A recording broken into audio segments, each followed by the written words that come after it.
grad koji je u prijeratnom vremenu dobio titulu najljepšeg grada u Bosni i Hercegovini, ističući se svojim uređenjem, zelenim površinama, širokim i čistim ulicama, a posebno uređenom starom jezgrom grada.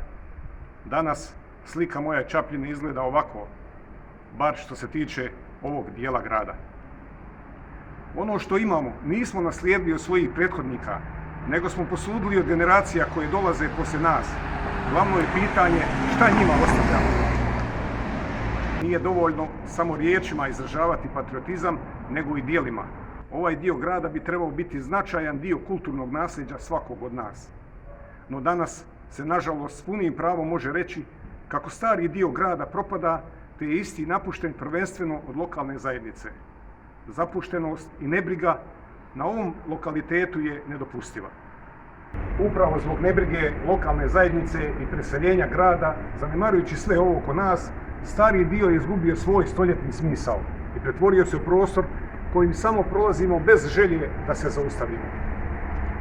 Na zadnjoj sjednici Gradskog vijeća održanoj početkom srpnja 2021. godine podnio sam inicijativu i prijedlog da se u starom dijelu grada Čapljine pristupi rekonstrukciji dok još nije kasno. Pogledajte i poslušajte. Stari dio grada Čapljine. Ne znam kada ste, kolegice i kolege vijećnici, prošli stari dio grada kroz Gornju čaršiju, kako je zovemo. Ako jeste, mogli ste vidjeti pravu sliku ove vlasti u zadnjih 12 godina. Ništa nije uradila kako bi spriječilo urušavanje starina i objekata koja su prepuštena vremenu. Hvalimo se ljepotama našeg grada, fontanama, zelenilom, pelenom. Otiđite i vidite u starom dijelu grada takvu Čapljinu. Imamo sve ove godine proračun u prosjeku oko 15 miliona km i nismo mogli izdvojiti niti jednu marku za ovaj dio našeg grada. Mogu samo reći sramota, jad, tuga, ne znam što bi više rekao.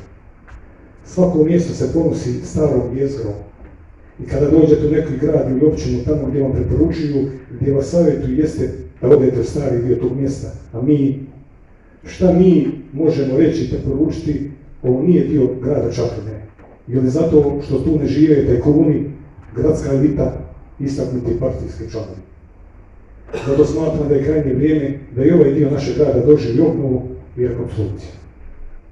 Nadamo se da će se i ovom dijelu grada pristupiti obnovi i rekonstrukciji, kako to naša Čapljina već odavno zaslužuje.